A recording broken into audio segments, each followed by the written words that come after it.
Alright, so in this video we're going to take a look at those practice problems that we did this past week. And I'm going to walk you through the solutions to these. Now, you guys did a really good job on them, so you most likely already have the correct solution, but in case you were curious as to maybe how I would do it, or you just want a refresher, we're going to walk through both of these problems now. So first, let's take a look at problem number 1. So it says that McDonald's sells chicken nuggets in increments of 4, 6, and 10. Write a program that the cashiers at McDonald's can use to calculate the total number of chicken nuggets a customer has purchased. The program should ask the user how many of each of the nugget increments they ordered and output the total number of nuggets purchased. For example, a customer could order 0 4-piece nuggets, 2 6-piece nuggets, and a 10-piece nugget, purchasing a total of 22 nuggets. Alright, so let's go ahead and grab this and let's make ourselves a comment. Make sure you close your comment off. So you open it like this, close it like that, and for every additional line in the comment, put a little asterisk. So I'm going to label this question, and you see it's all on one line. And Dr. Java is kind of nice because this line here is showing us where the page would end. So if you wanted to print this out, that's how much you would get on a page. So how about we move this down? I'm going to make my window a little bit smaller too. Alright, so there we go. And that is looking so much better. Alright, so now we can read that without having to scroll, and that's good. So one more thing that we should do, let's make sure that we put our name on top of our file. So the author, that's me, and we're going to put the date. So today is Friday, so it is 9/11/2020, and then you're going to want to put the file name. So this is where we're going to actually decide what this file is going to be called. Let's call it Nugget counter.java. Alright. And then what you would do here, if you didn't have a question or you didn't have a problem to solve, you'd write a description of what your program's supposed to do. And we can still do that, but for the sake of time, we're just going to leave the question here. Okay. So let's set up the class for this problem. So class Nugget counter, because that's what we called it up here when we named our file. You want your curly brace, come down here and close it. Alright, beautiful. And this is just as good a time as any. Let's go ahead and save our file. Let's go up here, click save, and it's going to ask you where you want to save it. So I'm going to save it to my desktop. Oops, click on the folder, double click on it, and I'm going to make a new folder called Practice Problems. Now, you could call this whatever you wanted. Maybe you're going to call it Practice Problems 1, Practice Problems 2, Assignment 1, or you just call it Problems. I don't know. It's up to you. And it's going to be called Nugget Counter by default. And that's what we want. So we want the class name to match the file name, that we provided in the string. Let's go ahead and put save. Save. And you see now we've got our file over here. Alright. So we have our class. We're good to go. So now we got to make the main method so that we can actually run things. So public static void main. Don't worry too much about what any of those parts mean. We'll get to those soon enough.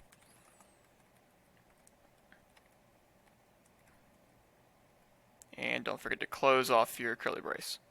So with these programs, you should always have one curly brace here at the end, closing off the class, and another curly brace here, closing off this main method. So our skeleton is done for the basic class. And you see we got little star because we have unsaved work, so Control S saves it, the star goes away. Now let's go and outline how we're going to solve this problem. So first, it looks like we should probably take input from the user.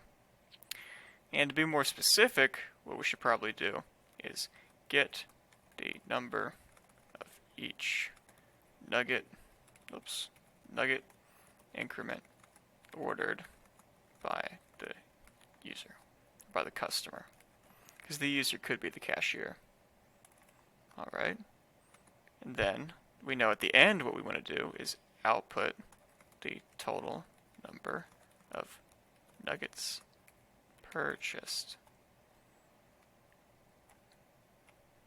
And going from the initial number of 10-piece nuggets, 6-piece nuggets, 4-piece nuggets, to that total number of nuggets, we know that we're going to have to do some sort of a calculation. So calculate the total number of nuggets.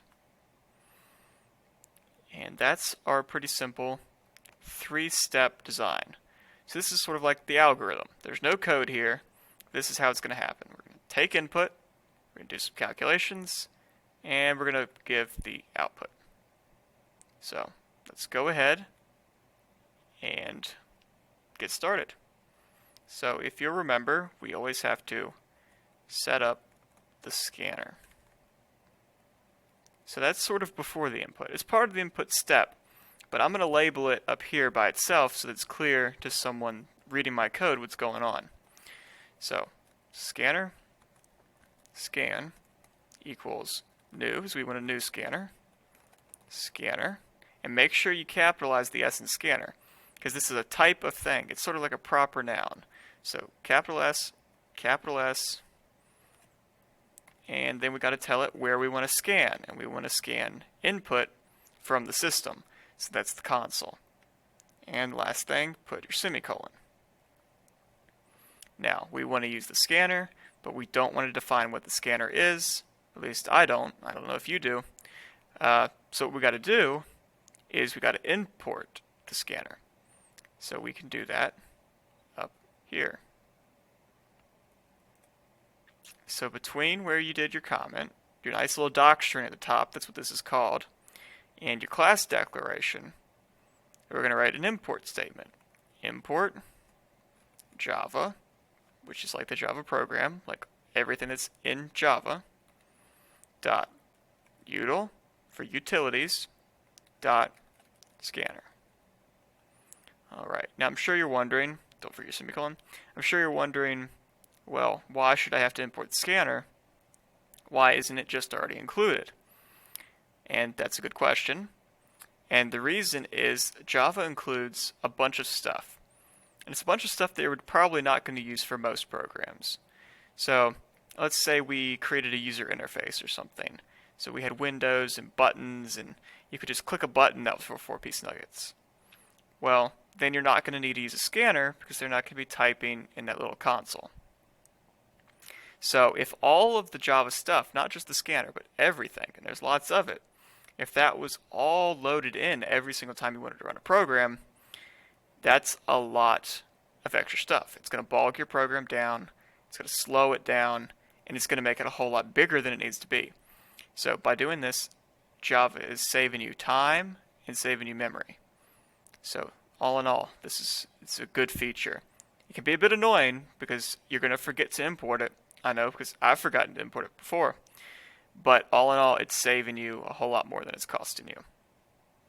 Alright, so we've got our scanner, and now we can use it. So let's go down here, and let's see. We got 3 things we're going to input. So we're going to have 4-piece count. And notice that I wrote 4 out as the word, and I didn't write it as 4-piece count. And that's because you can't start your variables with numbers. This is really bad. Don't do that. Now there's other ways you could write this variable. You could write 4-piece count. And if you recall, this is what we call snake case, and this is something that you might see in Python. You know, Python's a snake, so snake case. this is called camel case, and this is what's preferred in Java. So I'd rather use this, but this is also an acceptable form of variable naming. And this one, if you have a really, really long variable name and you don't think that you can shorten it, then go ahead and use snake case. But for the most part, camel case is more than enough. So just a little bit more about camel case. You start with a lowercase letter. And then for every word that is part of that variable name, just capitalize the first letter of that word instead of putting a space. Because this is not a viable variable name. They've all got to be together. One token, one word. Okay, on with the problem. So 4-piece count, and what we got to do is we got to say what that is. So we know that 4-piece count is going to be a number, and the question is what type of number.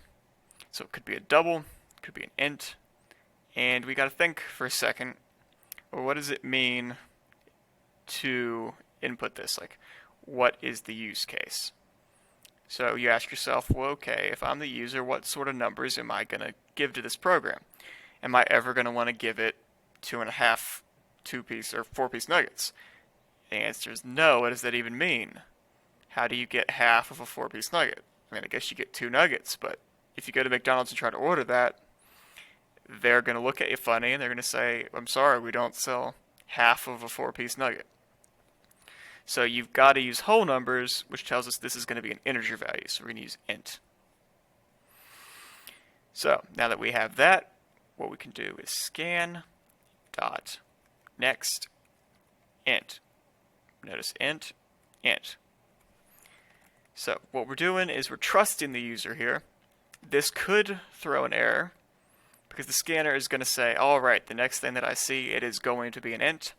And the user could give it a float, the user could give it a string, they could give it a boolean, they could give it any number of different data types, and that could cause your program to crash.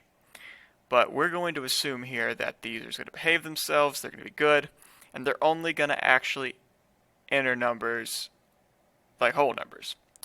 And then another thing is decimal numbers count, not decimal numbers, sorry, negative numbers count as decimals. So you could also enter that you ordered -2 4-piece nuggets. But for now, we're going to assume that the user is not going to try to deceive our program and they're not going to try to get around it. But these are good things to think about for the future when we want to make our programs more robust and more scalable.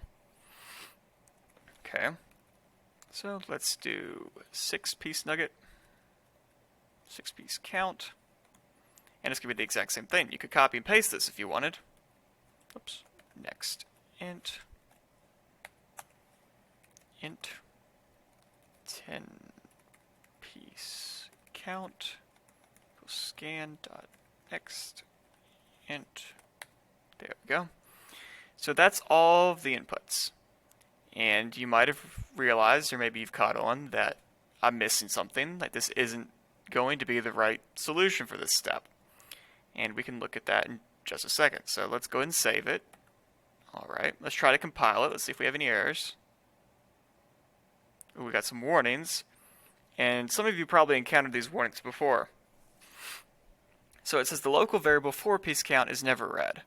So we saved this variable called 4-piece count, and we saved one called 6-piece count and 10-piece count, right?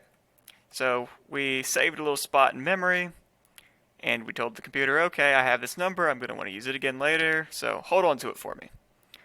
And then we never came back to use it. So these are warnings, they're not errors, and it's just saying, hey, you know, you saved something, you never used it, I think there's something going on here. Either you forgot that you needed to use it somewhere, or you should probably delete this line of code because you're wasting memory. That's all this is saying, and while you're building up your program and just trying to get it to that final product, it's okay to see these warnings, because I know, and you know, that we're going to use these later. We just haven't gotten to it yet. So it's okay, as long as we don't have any errors. And then after you've compiled it, you always have to compile before you can run. So it's going to go save, compile, run. And that's because you save it, then the compiler is going to go and turn it into that machine code, and then when you run it, the computer is actually going to execute that machine code. If you forget to compile and you just save and run, you're going to be running the code from the previous compilation. And that means that it might not match what you've done. So if you see something weird going on, you're like, hold on a second, I know I changed my program, why am I not seeing that in the console or in the behavior of the program? It might be because you didn't compile it again. So make sure you always save, compile, and then run in that order. So let's go ahead and run. And you see it says we're running Nugget counter. And now it gave us a little box, right? I don't know what I'm supposed to enter. I don't know. I'm confused. So let's just say confused. And it crashes. So why did it crash? It's because of that input mismatch. So it said it was looking for an integer. I gave it a string because I was confused because I'm the user. I didn't write this program. I just want to use it. And it didn't tell me what I wanted, or what it wanted rather. So I just had an empty text field. I'd never seen it before. I had no idea what to put in it. So how about we go up here and we add a line. System.out.println.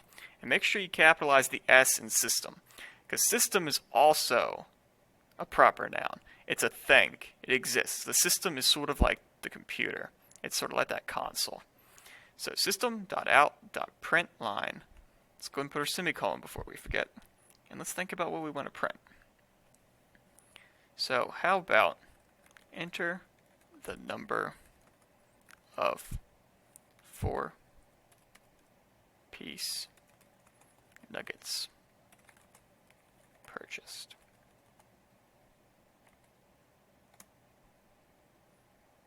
And we don't have to worry about that. Let's not use a new line. So if you'll recall, the difference between print and print line is if you do print ln, print line, it will automatically move your cursor down to the next line. In this case, I think we just want the user to be able to type right next to the prompt so they don't get confused and they know what's going on. This is the more user-friendly solution. So Control S, compile, still got those warnings, but that's okay. Run. So you see, the prompt is right here after, or the prompt is right before this little text window. And if we did it the other way, let's actually take a look at that real quick. We'll save it. We're going to compile it.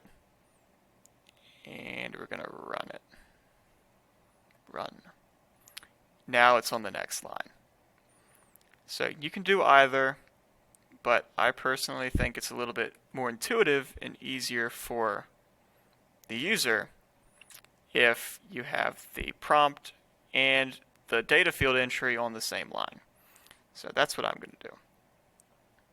And now we can enter a number. And that's so much better than just this empty text field. And the user could still enter the number like 4 or something. They could write it out. But for the sake of right now, let's just assume that that's not what they're going to do. Okay. So let's just copy this. No need to type it all again. And we're going to paste it for each example. And we're just going to modify it. Copy, paste, modify. 6, 10. And let's add some space so that we can see that these are distinct steps. There we go. So there's how we get the 4-piece, the 6-piece, and the 10-piece. Alright. So now we need to calculate how many nuggets we're going to have in total. So let's take a moment and think about that. So we know how many 4-piece nuggets that we have. And we know that 4 nuggets always come in a 4-piece. So what we can do is create an int, because once again, you're not going to have fractional nuggets. You're not going to have 2.5 nuggets. You're going to have 2 or 3. One of them might be small, but it's still a full nugget. So int 4-piece, piece total. And that's going to be the total number of nuggets that you got just from the 4 pieces. And as you'll probably recall from math class, what you can do is the number of these 4-piece nuggets, however many of them you have, times 4. Because every one of these 4-piece nuggets has 4 nuggets in it, as the name would imply. So if you have 1, you have 4 nuggets. If you have 2, you have 8 nuggets, and so on and so forth. So that's what we can do here. And we're going to do the same thing for the other 2 nugget varieties. We're going to change the variables, the 6-piece nugget and the 10-piece nugget. Then make sure you change this variable because you want to use the number from the 6-piece count and not from the 4-piece count again. And 10-piece count. Go over here, change this. There's 6 nuggets in a 6-piece, and there are 10 nuggets in a 10-piece. So there we go. And now we have the totals from each of these different types of nuggets. Alright. So now we just need to get the combined total of all the nuggets. So once again, that's going to be an integer because you can't have fractional nuggets. Let's just call it total. We're going to be short and sweet. And what do you think the combined total should be? Well, if you take all of your 4-piece nuggets, or all the nuggets you got from your 4 pieces, and all the nuggets that you got from your 6 pieces, and all the nuggets that you got from your 10 pieces, and you add all those numbers together, well, then that should be all the nuggets that you have in total. Let's go ahead and compile this, make sure that nothing's wrong. Oh, go ahead and save it.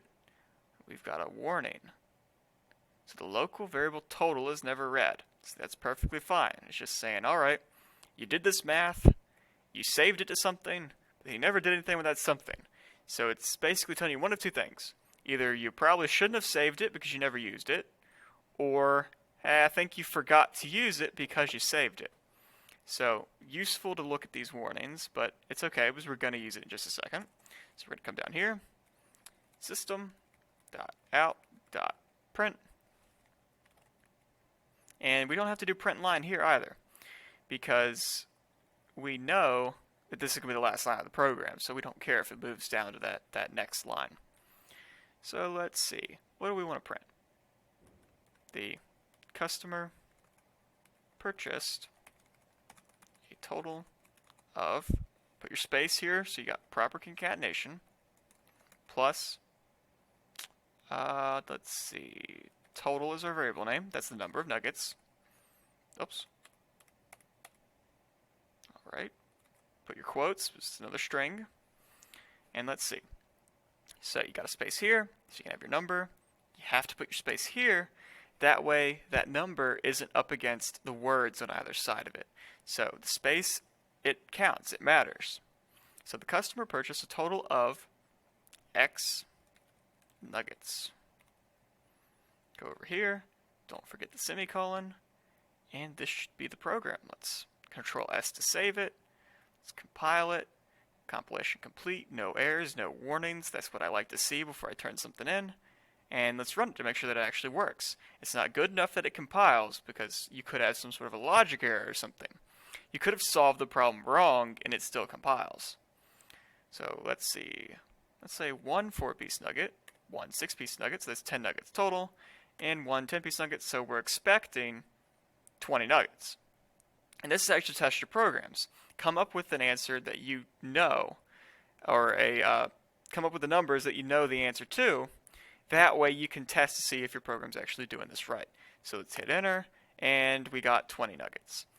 And you see this is what happens when you don't do the new line. So I changed my mind. Let's actually go back in. Let's do the new line.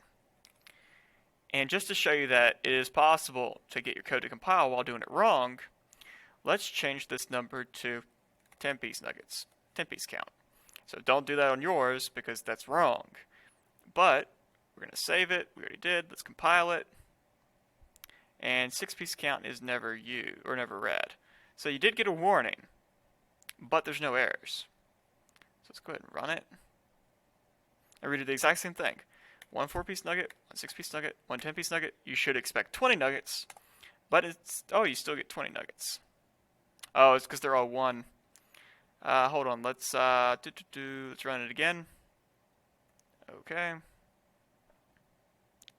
Oh, I didn't want to test it. I want to run it. Okay, here we go.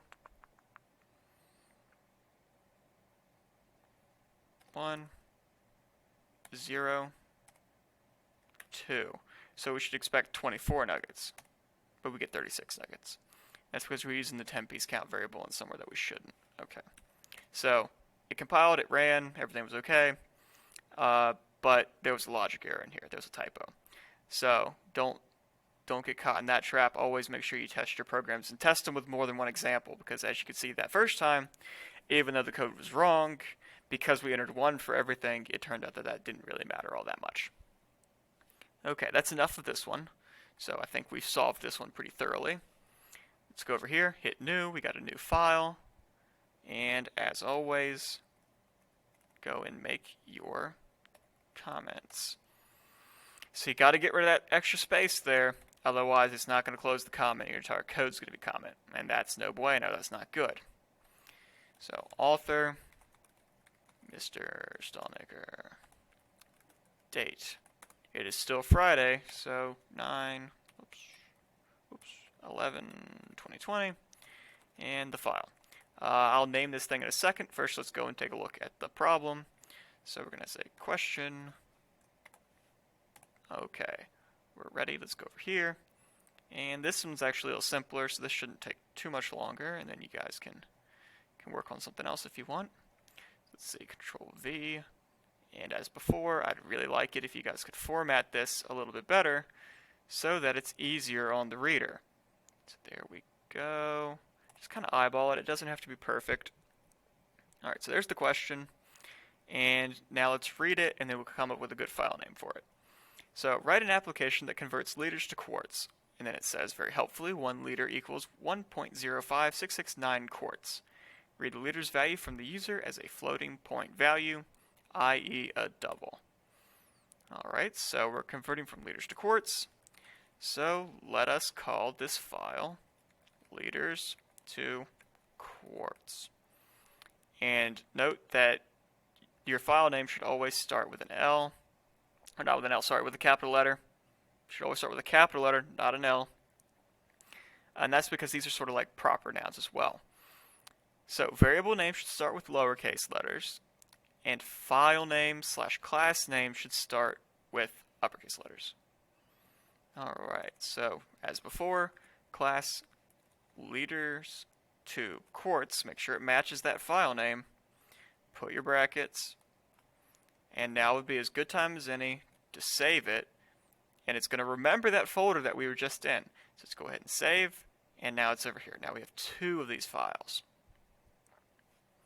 So, just like we did in the last example, public static void main string, inside the parentheses, string, brackets, args. And you're going to just memorize that. By the time you're done with this class, you're going to be able to just regurgitate that in your sleep. Alright. So, as before, let's look at the problem, and let's break it down into its parts. So, I'm going to guess that we're going to need these 3 parts, just like before. So, write an application that converts liters to quarts. Read the liters value. Alright, well that means input. So, get the number of liters from the user. Alright. And if we're going to do some sort of a conversion, it's not very helpful if we keep that to ourselves. Instead, it would be awful nice if we could return that to the user. So let's output the result of the conversion. And in parentheses, let's just define what that means. The number of quarts. So if we're going to take in the number of liters and we want to spit out the number of quarts, well then in between we'd better calculate the number of quarts from liters. Alright. So we got that. And now we can actually start filling in the code. So just like before though, we need to make a scanner because we're getting that information from the console. So create a scanner. Uppercase S, scanner, scan, equals new scanner, system dot in, close it off with a semicolon, go here, import java.util.scanner, semicolon. We can go into here. Let's make the prompt system.out.println. So just like before, you should really have a prompt here. And remember, we don't want print line. We just want print so that they're on the same line. Much easier for the user to enter. And just like before, we're going to want to make this prompt something that's going to tell them what it is that they need to provide. So I'm just going to do it pretty simple. Let's just do the number of liters. Let's just assume that they know what's going on. Okay. Now the question is, okay, so we've got liters, lowercase l, and scan dot next. Now, the question is, it's the next what? What is this number going to be? So we know it's going to be a number, so once again, it could either be an integer or it could be a double. And the question you should always ask yourself, is it possible to have some sort of fractional value? Could you have 2.5 liters? And in this case, the answer is yes, so you want to pick double over integer, because you're going to get more bang for your buck. You can convert more things, it's more useful for the end user. So we're going to say next double, go and put the semicolon over here, double. So that's it, that's the only thing we need to input. And to do the calculation, well, it's up there above. So we can create another thing. Once again, it's going to be a double because you could have 1.5, 3 3/4, something like that, quarts, that exists. So quarts, lowercase q, equals, and what's it going to equal? What's going to equal the number of liters that we have times that conversion factor that the problem gave us. Oh, not a comma, a period, 0.5669. So there we go. So this will convert the liters into quarts. The last thing that we need to do, system.out.println. Oops. Go over. And if we want it to be helpful, we don't just want to spit out a number, we want to tell the user what this number is. So we're just going to say quarts, keep it simple, space, plus quarts. End it with a semicolon. Control S to save it. Let's compile it. Ooh, we got an error. Alright, so if you're playing at home, you can see right here, syntax error, insert semicolon. We forgot a semicolon. Control S, compile, and compilation completed. Perfect. So now we can run it. How many liters do we have? Now the simplest test case is just try 1 liter. Because we know for a fact that 1 liter should equal 1.05669 quarts. So let's see if that works. Alright, it does. And let's run it again. And the benefit of writing a program like this is that you can use really big numbers if you want. So we could do like, I don't know, what is that, like 1 million or something? And there you go. So it looks like it's working. So that's it for this problem. And we've solved both of them now. And this is well formatted. Your program should look like this with your comments, spacing's nice, and you got a nice healthy docstring at the top that tells us what's going on. Alright, well if you have any questions about this, please email me, let me know, and hopefully this helped.